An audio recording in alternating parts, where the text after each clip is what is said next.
Maqaa Abbaa, kan Ilmaa, kan Hafuura Qulqulluu, Waaqayyo tokkoo.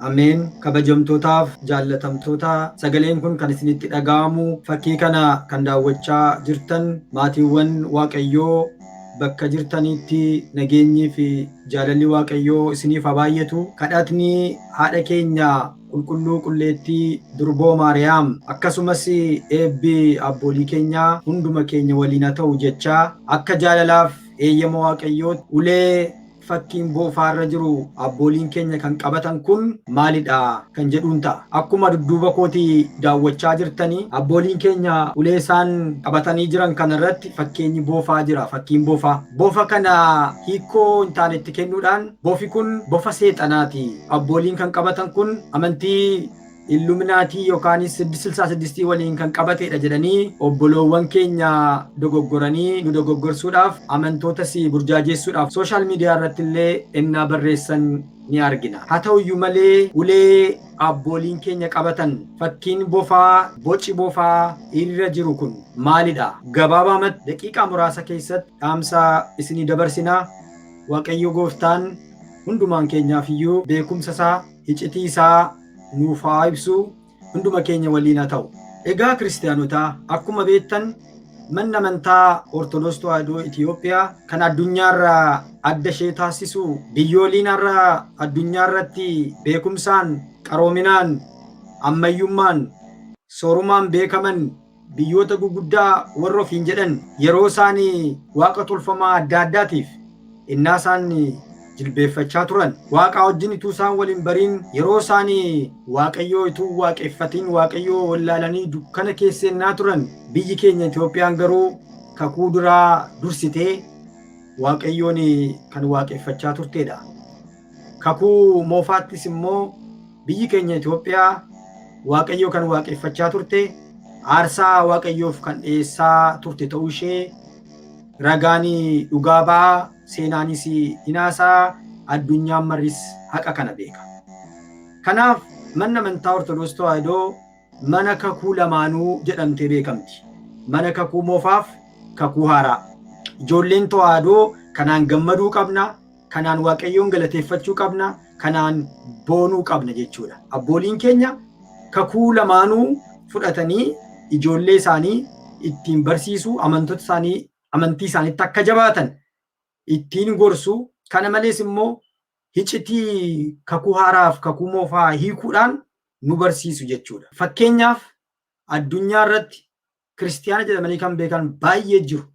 Haa ta'uyyuu malee sanbata lamaanuu kan kabaju addunyaa irratti mana amantaa Ortodoksii Tawaahidoo qofadha. Kanaaf maqaan Waaqayyoo kan galateeffame haa ta'u. Addunyaa manarra maqaa kiristiyaanaan kan jiran innaa ilaaltan dilbata kabaju yookaan sanbata guddaa. Adventistiin immoo qidaamee yookaan sanbata duraa qofa kabaja. Sanbata duraa fi qadaamiit sanbatii fi sanbata kiristiyaan qiddist dilbata yookaan sanbata guddaa lamaanuu kan kabaju garuu mana amantaa Ortodoksii Tawaahidoo qofadha. Sanbata duraa waaqayyoo hojiirraa boqote, hojii fooniirraa boqonna gatii ta'eef, foon keenya hojii hojjechuurraa boqote gatii ta'eef sanbata duraa kabaji. Sanbata guddaa immoo boqonnaa lubbuu keenya arganne gatii ta'eef Kiristoos du'aa ka'ee dukkana bara baraatii gara ifa bara baraatti nu ceesise waan ta'eef ifa arganne gatii ta'eef guyyaatti bilisoomne waan ta'eef guyyaatti bilisummaa keenya arganne guyyaa fayyina keenyaa gatii ta'ee fi guyyaatti ceene waan ta'eef sanbata guddaa immoo boqonnaa lubbuu keenyaa guyyaatti arganneef boqonnaa foonii guyyaatti arganne sanbata lamaanuu kan kabaju mana amantaa Ortodoksii Tawaahidooti. Egaa kiristaanotaa manni amantaa Ortodoksii Tawaahidoo Itoophiyaas kakuu lamaanurraa keessumaa kakuu duraan gaadidduu kakuu haaraa gatii ta'eef raajiiwwan kakuu duraatti dubbataman hundumtuu raawwiin isaanii kakuu haaraatti waan ta'eef ka'umsa gaadidduudha waan ta'eef manni amantaan keenya kakuu haaraatti kakuu moofaas lamaansaa ol bira qabdee amantoota ishee hin barsiisti. Amma obboloonni kun isa dogoggoranii waa'ee fakkii boofa kanaa boca boofaa kan qabu ulee sibiilaa abbootiin keenya naa qabatan Arwee Batir jedhamee isa beekamu kan obboleewwan keenya kun dogoggoranii waan baay'ee haasa'u. Haa ta'u malee hicitiinsaa maalidha? Uleen boca boofaa qabu kun ka'umsa kitaaba qulqulluu qabaa'i. Bu'uura kitaaba qulqulluu qabaa'i. Kitaabni qulqulluu maal dubbata waa'ee kanaa kan jedhu waliin ilaalla. Akkuma qulqulluu Maatiyos dubbate wangeela Maatiyos boqonnaa 22 lakkoofsa 29 irratti humna Waaqayyoo hin beektan waan ta'eef ni dogoggortu jedhe. Obboleewwan keenya kunis humna Waaqayyoo hin beekan waan ta'eef seera mana kiristaanaa hin beekan waan ta'eef hicitii ija isaanii foonii irraa dhokote sana ija fuuraadhaan hin ilaalan gatii ta'ee fi dogoggoraniiru jechuudha. Kanaaf Waaqayyo Gooftaa ija isaanii akka isaanii saaquuf ija isaanii isa hafuuraatiin qalbii isaaniidhaan akka ilaalan Waaqayyo Hafuura Qulqulluu akka isaan gargaaru hunduma keenya illee akka gargaaru heeyyama isaaf jalala isaa nuuf haa ta'u. Ka'umsa seenaa kanaa kan argannu seera lakkoofsaa boqonnaa 21 lakkoofsa 9 irrattidha. Haa ta'u iyyuu malee isa duraa sabni Israa'el Waaqayyoon gaddisiisuudhaan Waaqayyoo irratti waan yakka hojjetaniif Waaqayyoo itti dheekkamee balaa itti ergeen bofaan iddamanii baay'een isaanii du'aniiru, baay'een isaanii immoo summii bofaatiin iddamanii turanii. Yeroo Museen saba Israa'eliin gaggeessaa ture kanatti warri Waaqayyoo irratti gungumanii, warri ajaja Waaqayyoo alatti ba'anii, warri balaa kanaan rukutaman baay'een isaanii bofaan iddamanii du'anii jiru. Baay'een isaanii immoo summii bofa kanaatiin iddamanii gidirfamaa turaniiru. Yeroo saba Israa'el akka kana gidirfamanii dhagaa seera lakkoofsaa boqonnaa 21 lakkoofsa 9 irratti akka ilaallu Museen sibiila boraajjii yookaanis sibiila naasii irraa bofa tolchee utubaa irrattis rarraasee namoonni bofaan iddaman hundumtuu bofa sibiila boraajjii yookaanis sibiila naasii irraa tolfame sana yeroo ilaalanii ni fayyanii jedhe. Egaa dheekkamsaan bofa summii qabuun warri iddaman bofa summii hin qabne Museen sibiila naasii irraa bofa boocee bantii utubaa irratti fannise. Egaa kiristaanota kun seera kakuu moofaa yookaanis seera duraa seera lakkoofsaa boqonnaa 21 irratti isa dubbisnudha jechuudha. Gooftaan keenyaaf fayyisaan keenya Iyesuus Kiristoos waamamuu maqaa isaatiif kabajiif ulfinna ta'uti. Wangeela Yohaannis boqonnaa 3 lakkoofsa 14 irratti maal jedhe isinitti fakkaata? Museen jedhe lafa onaa yookaan gammoojjiitti akkuma bofa fannise akkasumas isatti kan amanan jireenya bara baraa akkuma qabaatu malee akka hin duuneef dhalli namaa fannifamuu qabaa jedhe. Egaa qalbeeffadhaa kiristaanota. Kana kan dubbate gooftaa keenyaaf fayyisaa keenya Iyesuus Kiristoosidha. Museen lafa onaa yookaanis gammoojjii irratti bofa akka fannise akkasuma dhalli namaa fannifamuu qaba jedhee gooftaan keenya ofiisaa bofaan of fakkeesseetu dubbate jechuudha. Argitanii?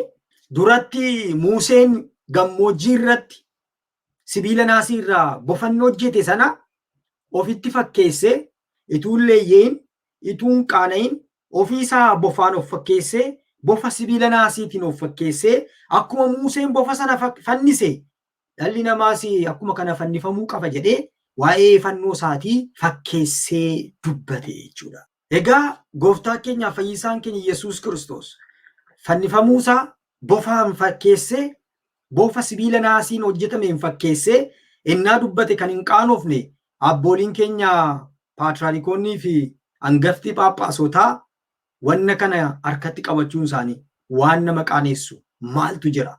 Fakkeenya fannifamuu gooftaa keenya Iyesuus Kiristoos bara seera duraatti kan raawwatedha. Icitii qaba, hiikkaa qaba. Gooftaan caqasii kana luqqisii kana caqaseetu Museen gammoojjii irratti lafa onaa irratti akka inni bofa fannise dhalli namaas akkanuma fannifamuu qaba jedhee jireenya bara baraa akka argatuuf fannifamuu qaba jedhee of fakkeessee dubbateera. Abbooliin keenya immoo bakka Musee kan jiran Museen saba Israa'eliin gaggeessaa ture.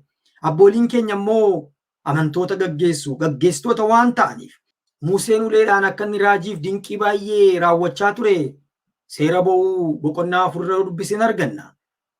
Ulee qabachuun mallattoo gaggeessuu, mallattoo hoogganaa akka ta'e seera duraatti akkasumas abbooliin keenya Museen ulee qabatee ulee sanaan raajiif dinqii baay'ee godhee ummata ceesisee akkasuma abbootiin keenyas immoo galaana cubbuu nu qorsuudhaaf akkasuma abbootiin keenya gaggeessitoota amantiidha waan ta'aniif ulee qabatanii warri nu hoogganan Batira Musee isa jedhamu Arwee Batir isa jedhamus qabatanii ittiin amantoota gaggeessu. Gaggeessitoonni amantii keenya abbooliin keenya harka isaanii bitaatti akkuma ilaalaa jirtan Arwee Batir qabatanii sabni Israa'el balaatti dhufee ture irraa kunoo fakkeenya bofaa sibiila naasii irraa bocamee hojjetame kana ilaalanii fayyanii nuti immoo kunoo fayyina bara baraa kan arganne harka keenya mirgaa irratti isa qabanne fannoo kanarratti dhiiga isaa nu dhangalaasee foon isaa nu cabsee fayyina arganne jechuudhaan kakuu lamaanuu kakuu duraatti fayyina saba Israa'eliin kan raawwate sibiila bofa naasii irraa hojjetame mallattoo fi fakkeenya fannifamuu gooftaa keenya isa ture harka bitaatti qabachuudhaan harka mirgaadhaan immoo fannoo isaa qabatanii ittiin nu eebbisaa kakuu lamaanuu ittiin nu barsiisu fakkeenya qaba, barumsa qaba, ergaa qaba, dhaamsa qaba, iccitii qaba. Mana amantaa Ortodoksii Tawaahidoo Itoophiyaaf qofa kennanii turanii. Waama addunyaa irratti hin raawwanne, waama nuti qofa raawwannu itti fakkaatee maqaballeessii baay'eetu mana kiristaanaa keenya irratti gaggeeffamaa tureera. Akkuma kun dudduuba kooti ilaalaa jirtanii warri obbolootawwan mana kiristaanaa nu fakkaataniif akkasumas Eastern Orthodox kan jedhaman Ortodoksiidhaan maqaa Ortodoksiidhaan kan beekamanis akkasumas warri nu fakkaatan ulee sibiila naasii fakkeenya bofaan hojjetame kana hunduma isaanii qabatanii jiru. Sooriyaan, Arman, Indiyaan, Masriin, Raashaan, Giriik biyya baay'ee isinii kaasuu nan danda'a. Baay'een isaanii hin qabatu. Garuu manuma kiristaanaa keenya qofatti waan raawwattu fakkaatanii isin seexana waaqeffattu isin akkana taasisu kun 666 jedhanii wallaalumaan waan baay'ee isaanii ture. Egaa kiristaanotaa abbooliin keenya iccitii seera lakkoofsaa boqonnaa 21 lakkoofsa 9 irra jiru waa'ee sibiila naasii irraa bofa hojjetame kanaa innaa abbooliin keenya hayyoonni mana kiristaanaa keenya dubbatanii sabni Israa'el warri bofaan iddamanii fakkeenya namoota cubbamootaa fakkeenya keenyaati.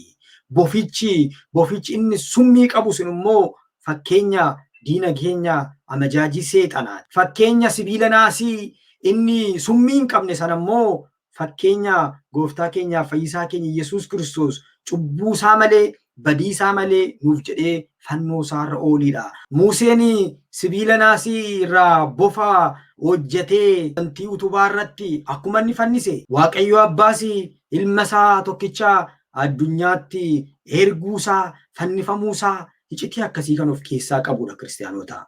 Kanaaf abbooliin keenya kan isaan harka isaaniitti qaban ijoollee tawaahidoo waan itti leeyyaanu miti, waan itti saalfannu miti, waan itti boquu gadi qabannu miti, waan itti qaanoofnu miti, wangeeladha. Kunoo kakuu duraatti saba Israa'eliin Museen inni gaggeessaa ture raajiif dinqiin raawwate kana fakkaata bofa sibiila naasiidhaan fayyanii nuti garuu fannoo irratti Kiristoos fannifamee nu fayyise dhangala'uu dhiiga isaatiin cabuu foon isaatiin fayyine dukkana bara baraatii gara ifaatti ceene jireenya bara baraa arganne jedhanii boqonnaa akka arganne akka fayyine fayyina keenya kakuu duraatti fakkeenya fannifamuu Kiristoosiin ta'ee isa ibsame harka isaanii bitaatti qabatanii kakuu haaraatti immoo fannifamuu gooftaa keenyaaf fayyisaa keenya Yesuus Kiristoosiin immoo labsu hin barsiisu kakuu lamaanuu abbooliin keenya qabatanii deemu. Iccitii qaba, barumsa qaba kiristaanota fayyuma akka jarree haasaamini. Kanaaf booree gariif immoo eeyyamaaf jaalala Waaqayyoo innaa ta'u hayyoonni mana kiristaanaa abbooliin keenya isaanirraa sirriitti barumsa bal'aa ta'e asuma Dungoo Miidiyaa irratti isinii dhiyeessina. Har'aaf garuu gabaabaamatti odeeffannoodhaaf hubannoodhaaf akkasii ta'u kun hingaa kan nu barsiise maqaan Waaqayyoo kan galateeffame haa ta'u. Araaraaf kadhatni haadha keenya qulqulluu qulleettii durboo Maariyaam eebba abboolii keenya hunduma keenya waliin haa ta'u. Subhaana እግዚአብሔር